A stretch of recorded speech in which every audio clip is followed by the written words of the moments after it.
Assalamualaikum warahmatullahi wabarakatuh. Bismillahirrahmanirrahim. Alhamdulillahi rabbil alamin. Allahumma sholli wa sallim wa barik ala sayyidina Muhammad wa ala alihi wa sahbihi ajma'in, amma ba'du. Para pecinta ilmu yang dimuliakan oleh Allah Subhanahu wa ta'ala. Di dalam kehidupan terkadang banyak sekali rintangan. Seseorang mungkin seringkali membahasakan ujian hidup.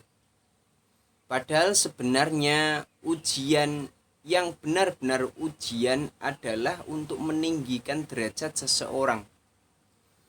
Berarti orang yang memang sudah bersih dari dosa-dosa, tidak senang bermaksiat, tidak senang melakukan kesalahan, tidak menyengaja dalam melakukan kesalahan, dan orang tersebut tetap mendapatkan ujian-ujian dari Allah, dan itu adalah ujian-ujian yang sebenarnya yang semakin meningkatkan derajatnya di sisi Allah Subhanahu wa ta'ala.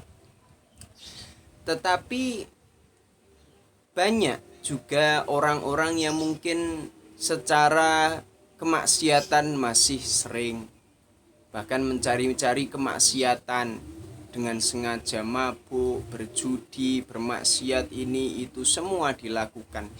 Tapi ketika mendapatkan suatu musibah, mereka juga mengatakan itu adalah ujian.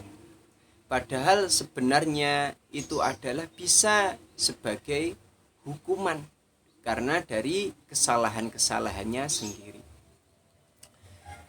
Dan sedangkan ketika seseorang melakukan kemaksiatan, Allah melihat semua itu. Allah melihat semua kemaksiatan itu. Dan orang yang bermaksiat mendurhakai Allah, itu yang memang aslinya layak untuk dibalas oleh Allah Subhanahu wa ta'ala. Berarti yang memberatkan dirinya, menjadikan dirinya sendiri mendapatkan musibah. Musibah itu adalah karena dosanya sendiri. Dan Rasulullah bersabda, qala Rasulullah sallallahu alaihi wasallam, likulli da'in dawaun. Setiap penyakit ada obatnya. Wa dawa'udz dzunubi, dan obat dari dosa al-istighfar. Obatnya adalah istighfar. Karena sebenarnya maksiat itu adalah penyakit.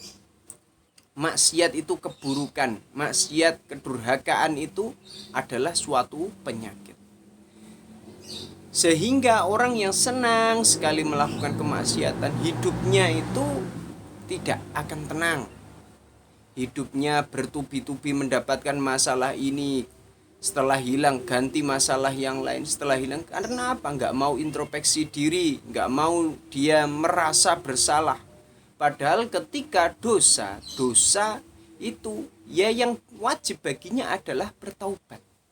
Ketika seseorang bersalah, ketika seseorang melakukan kemaksiatan, yang wajib baginya adalah bertaubat. Makanya Rasulullah bersabda bahwa likulli da'in dawaun. Setiap penyakit ada obatnya, wa dawa'udz dzunubi al-istighfar, dan obat-obatnya dosa adalah istighfar.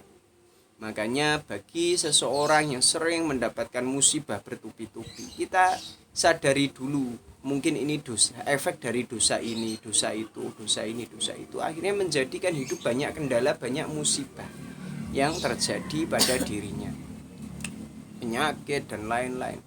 Karena apa? Termasuk dosa yang sangat besar adalah ketika melakukan dosa tapi tidak mau mengakui kesalahannya, tidak mengakui kemaksiatannya, tidak mengakui dosanya, bahkan meremehkan. Tidak ada dosa kecil yang diremehkan.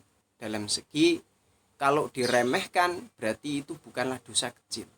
Contoh, ini wah dosa kecil, itulah dosa besar. Karena apa? Meremehkan suatu kemaksiatan. Wa qala Rasulullah sallallahu alaihi wasallam, likulli syai'in hilyatun wa hilyatudz dzunubi al-istighfar. Setiap sesuatu itu ada perhiasannya, dan perhiasan dosa-dosa adalah istighfar. Karena apa? Dengan seseorang melakukan istighfar, membaca istighfar, meminta ampunan Allah, maka dosa-dosa tersebut terhapus. Yang awalnya suatu keburukan lalu diikutkan istighfar, akhirnya itu dihapus, bahkan itu menjadi hilyah, yaitu perhiasan dari dosa-dosanya. Ngene innallaha yuhibbut tawwabina wa yuhibbul mutatahhirin. Sesungguhnya Allah mencintai hamba-hambanya yang bertaubat dan mensucikan diri. Jadi dengan seseorang mau bertaubat atas dosa-dosanya, maka orang tersebut bisa dicintai oleh Allah Subhanahu wa taala. Karena kita sudah tahu bahwa al-insan mahalul khata' wan nisyan. Sesungguhnya manusia tempat salah dan lupa. Dan sebaik-baiknya manusia yang bersalah, sebaik-baiknya manusia yang berdosa adalah orang yang mau kembali kepada Tuhannya.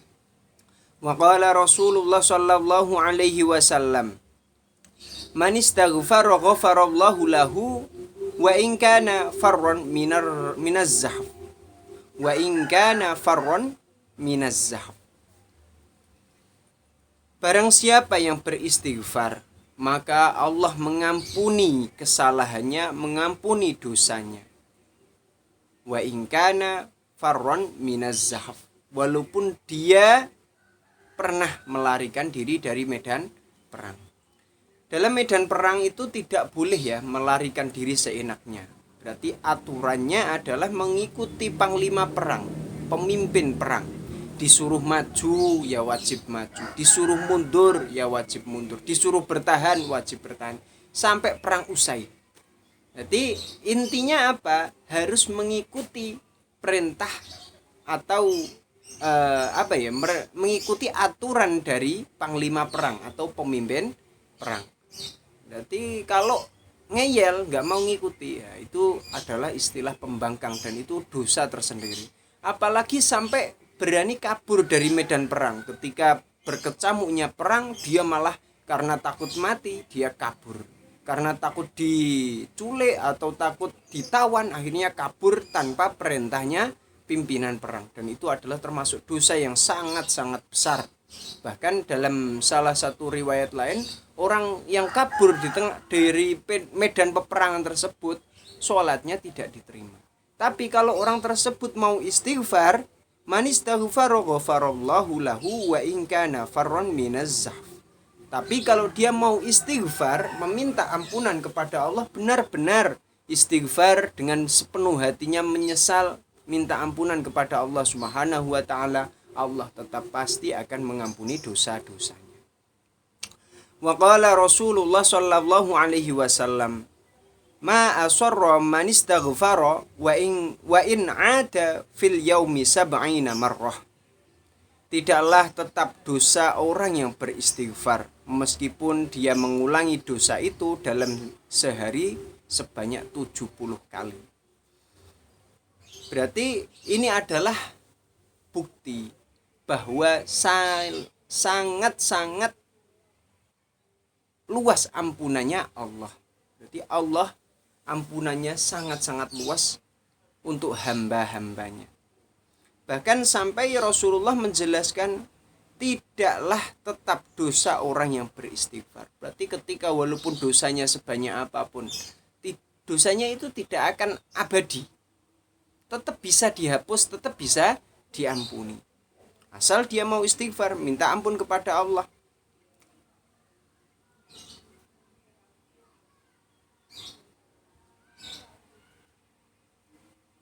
Walaupun wa in 'ada fil yaumi sab'ina marrah, walaupun dia mengulangi dosanya itu 70 kali setiap hari.